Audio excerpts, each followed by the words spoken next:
이 부분에 있어서 보안 수사가 얼마나 중요한지를 보여주는 대표적인 사건이 바로 장윤기 사건이죠. 검찰이 보안 수사를 통해서 이 새로운 사실을 또 하나 밝혀냈습니다. 성범죄 목적의 중요 증거인 이 케이블 타이. 이게요, 경찰이 이 수사 초기에 아예 증거 확보도 안 했던 그 증거물이었죠.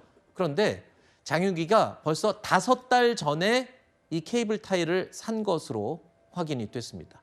자, 이거야말로 계획 범행의 증거가 아니겠냐 할 수 있는 부분이죠. 보안 수사가 아니었으면 장윤기의 주장대로 난 우발적으로 범행한 거다 이렇게 결론이 날 뻔한 대표적인 단적인 예가 되겠습니다.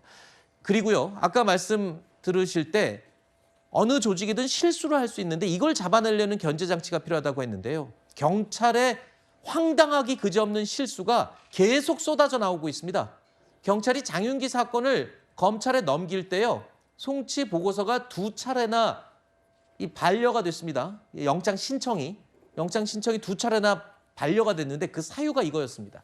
일반 살인 혐의는 형법 제250조 1항을 적용해야 하는데 숫자를 잘못 쓴 겁니다. 250조 1항을 써야 할 걸 205조 1항이라고 2번이나 잘못 쓴 겁니다. 그래서 아예 법조항 내용이 전혀 다르죠.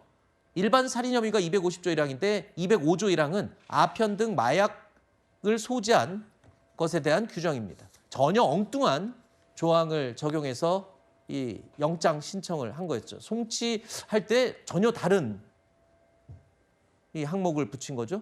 이런 실수들. 근데 이게 어쩌다가 한두 개가 아니라 지금 최근에 나온 경찰의 수사 과정에서의 서류상의 실수뿐만 아니라 뭐 여러 가지들이 너무 어처구니 없거든요. 이런 것들은 이제 어떻게 견제합니까? 이제 말씀하신 것처럼 지금 나온 내용들은 황당할 정도의 상황인 거죠. 어이가 없죠. 네, 그렇죠. 말씀하신 것처럼 죄목을 잘못 집어넣은 내용들인데 그것도 예를 들면 연관성이 있는 내용도 전혀 아닌 상황이기 때문에 말씀하신 것처럼 이런 수사가 계속 나오게 된다면 여기에 대한 보완 수사를 하지 않게 되면 저기 인권 수사라고 하는 것이 불가능할 수도 있고 또 말씀하셨던 것처럼 가장 높은 형량을 받아야 될 사람이 매우 낮은 형량을 받고 나올 수도 있는 문제가 발생을 하죠.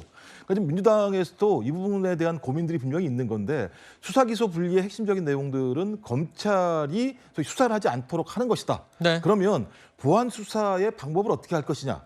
보안 수사의 주체가 누가 돼야 될 것이냐 이런 부분에 대해서 민주당이 국민을 설득하지 못한 건 사실이다. 왜냐하면 많은 여론조사들의 내용들을 보게 되면 네. 보안 수사권을 주지 않는 것에 대해서 국민 여론 자체가 동의하지 않는 비율이 더 높은 거 아니겠습니까? 네네. 그래서 이 부분은 좀 민주당이 설명할 필요가 분명히 있을 것 같아요. 네네. 그래서 보안 수사 방법과 관련해서 검찰 수사관들을 어떻게 배치할 것인가의 문제, 그다음에 네. 지금은 상급기관으로만 얘기가 나오고 있는 건데 네네. 상급기관이 아닌 검찰 아닌 다른 수사기관들에게 보안 수사를 맡길 것인지에 대한 문제, 전 이런 부분을 통해서 빈틈을 완벽한 수사는 불가능하니까 네. 빈틈을 최소한으로 할 수 있을 만한 방법들을 국민에게 설명을 해야 되는데 네. 저는 그 설명에 대해서는 아직까지는 실패하고 있는 것이 아닌가 이런 생각이 듭니다. 뭐 그래서 서영교 의원이 대표적으로 예를 들어서 그랬죠. 사실관계 확인권이라는 것을 둔다. 그러니까 검찰이 경찰에 이거 맞아요? 라고 사실관계를 물어볼 수 있다. 확인해 주세요. 라고 할 수 있는 이 권한을 남겼다라고 이 부분이 아마 보안수사권 폐지에 대해서 이 보완 장치가 될 거다라고 얘기했지만 결정적인 건 이겁니다. 이 사실관계 확인권은 결국에 재판 증거로는 활용이 안 된다는 앞뒤가 좀 안 맞는 게 아니냐 이런 지적도 나오고 있고요.